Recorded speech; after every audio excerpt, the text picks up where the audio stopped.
Okay, so get this. We're diving into the life of Henry Ford. Oh, Ford. Yeah, the man, the myth, the Model T. We're talking farm boy to industry icon. Right, Ford. We've got these excerpts from Historia de Ford. Seems to be like a Spanish biography, and let me tell you, it's a wild ride. A Spanish biography, huh? Interesting. Yeah, who knew, right?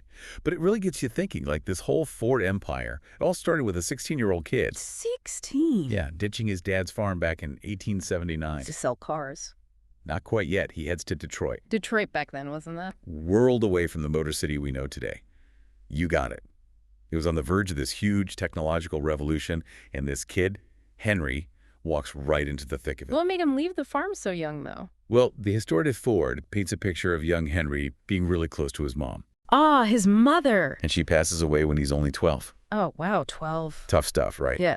And it seems like that loss really affected him deeply, almost like it fueled this desire to escape the farm, escape the grief, and just build. Speaking of building, this guy was obsessed with machines, even as a kid. Well, he did create Ford Motor Company, so...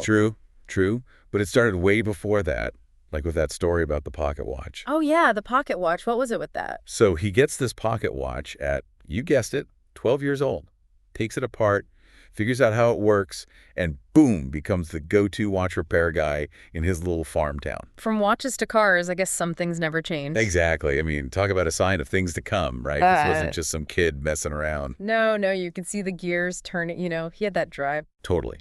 And by 15, he's moved on from watches to steam engines. Even built his own, can you believe it, a mini version, but still. He built his own steam engine. That's incredible. Right. Like this wasn't just a hobby, it was an obsession. This kid had to know how things worked, how to master them. A natural engineer through and through. And stubborn, too. You could see that famous Ford stubbornness even back then, that drive to bend the world to his vision.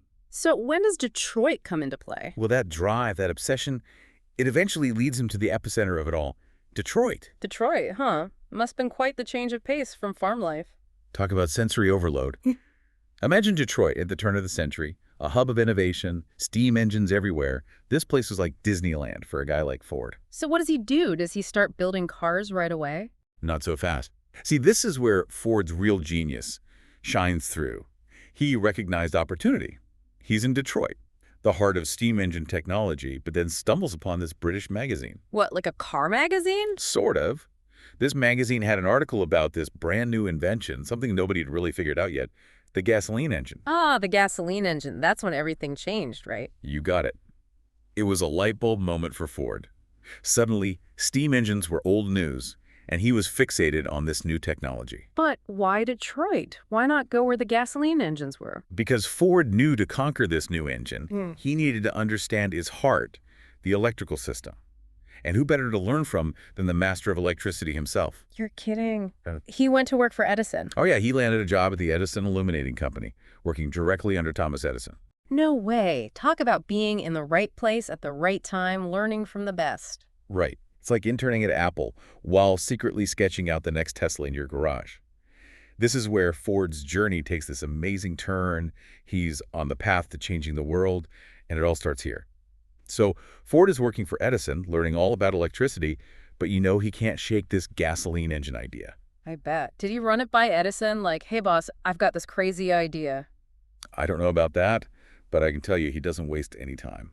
So he quits working for Edison. He's still working for Edison at this point, but remember that Historia de Ford mentioned how driven he was. Oh yeah, always tinkering away. Well, in 1896, just a few years after reading that article about gasoline engines, he unveils his first vehicle, the quadricycle. The quadricycle, wasn't that like basically a go-kart? Pretty much, yeah. Yeah. Picture this. 2 bicycle frames welded together, 4 wheels slapped on, an engine right there in the middle, no frills. And it worked. It moved. That's what mattered. The quadricycle, it wasn't about luxury or speed. It was a statement. It was Ford saying, I can do this. I can make this work. Talk about guts, going from pocket watches to a whole vehicle. Right. But that boldness, that confidence, it's pure Ford. And it leads him to his next big move, starting his own company, the Detroit Automobile Company. That's got to be it, right? The start of the Ford Motor Company we all know? Not so fast. The Detroit Automobile Company, it's a bit of a flop. What? Why? What happened? Well, this is classic Henry Ford. He's got this grand vision, wants to build a car for everyone, make it affordable, Sounds accessible. like a winning plan to me. It does, right? But as investors, they don't see it that way. They want a car for the wealthy, something fancy, luxurious. They clash, can't see eye to eye, and the company folds. Wow, talk about a major setback. So what does he do? Does he give up? Not a chance. This is Henry Ford we're talking about. Remember that stubborn streak? He takes a hard turn and pivots to something completely unexpected. Racing. Racing. What made him think of that? Ford understood something crucial. Winning sells. Racing. It wasn't just about speed. It was a proving ground. It showed the world his engines were powerful, his cars could handle anything. And probably attracted some much-needed attention. Exactly.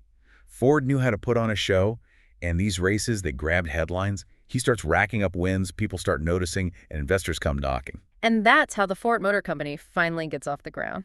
You got it.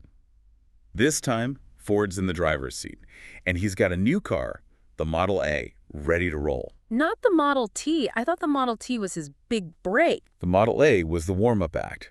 This was Ford testing the waters, taking what he learned, refining his ideas. And remember his whole thing about making cars for everyone. Yeah, affordability, right. With the Model A, that vision starts to become a reality. It was a stepping stone, but an important one. So how do we get from the Model A to the revolutionary Model T then? It's a great question, right? Mm-hmm. And the answer might surprise you. Picture this. Henry Ford, not at a racetrack, not even in a factory, but at a Chicago slaughterhouse. A slaughterhouse. That's a bit morbid, don't you think? Maybe a little, but remember Ford's insatiable curiosity. Oh, yeah, he always had to know how things worked. He's touring this slaughterhouse, and he becomes fascinated by their system for processing meat. It was like a disassembly line, a continuous flow, each worker with a specific task. Wait, so he got the idea for the assembly line from a slaughterhouse? It's wild, right? He took this idea of a disassembly line and flipped it, turning it into the revolutionary assembly line we know today. And that, my friend, changes everything. So that's how he's able to mass produce the Model T, making it affordable for everyone. Exactly. The assembly line wasn't just about efficiency. It's about making cars accessible to the everyday person. And Ford, he didn't stop there. He also insisted on using this new type of steel for the Model T, something called vanadium steel. Vanadium steel, what's so special about that? Well, it's lighter than regular steel, but way stronger. Ford knew it would make the Model T more durable without driving up the price. He really was thinking of everything. This is Henry Ford at his finest. The assembly line, the Model T, affordable transportation, it all comes together in this perfect storm of innovation. From farm boy to industry titan, it's an incredible story. It is, but remember that stubborn streak, that drive to do things his way. Well, it turns out that same stubbornness that helped him achieve so much would also lead to some of his biggest challenges. But how does the mighty Model T fall from grace? What could happen to shake up this winning formula? Well, you see, Ford, he was so focused on efficiency, on making the Model T affordable, that he kind of missed a shift happening around him. People were getting tired of the same old car. It wasn't just that. Competitors, they started catching on.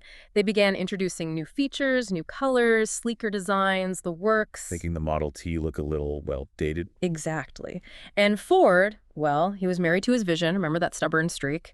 Historia de Ford even quotes him saying, "Any customer can have a car painted any color that he wants, so long as it is black." He really said that. Talk about sticking to your guns. That was Ford. But while he's clinging to the Model T, his son, Edsel, he's seeing things differently. Edsel, that's his son, right?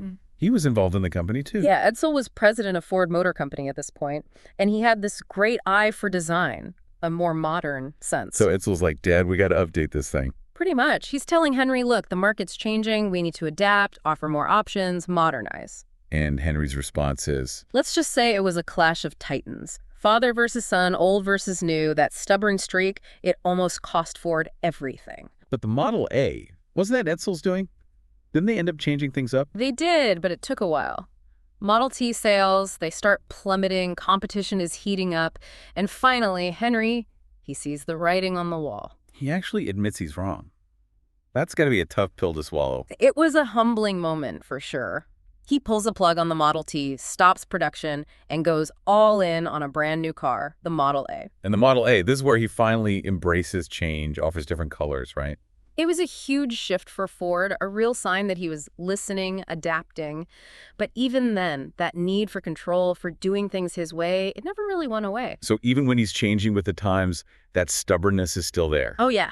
He builds this massive factory, the River Rouge plant, a self-sufficient empire. Wasn't that place huge? Massive. He controlled every single step, from raw materials to finished cars, steel mills, glass factories, even a lumber mill, all in one place. Talk about a control freak.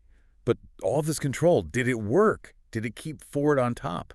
Well, he was definitely a force to be reckoned with, but that stubbornness, that resistance to outside input, it did cause some friction, some missed opportunities. What's the final word on Henry Ford? Farm boy turned industry legend, but with a complicated legacy, right? That's a perfect way to put it. He was a man of contradictions, a visionary, absolutely, but also set in his ways. He revolutionized the auto industry, but sometimes that same drive, that single-mindedness, held him back. It really makes you wonder, what would he make of the world today? Right. Self-driving cars, AI, automation on a scale he couldn't even imagine. Would he embrace it, fight against it? It was mind-boggling to think about. That's the beauty of history, isn't it? It leaves us with more questions than answers. And in the case of Henry Ford, it leaves us with a story that's both inspiring and cautionary. A reminder that even the greatest innovators, they're only human. Couldn't have put it better myself. From farm boy to industry giant, Henry Ford's story is a wild ride full of twists, turns, and a healthy dose of that famous Ford stubbornness. A true American icon, flaws and all. And there you have it, folks. Another deep dive into the life of someone who shaped our world.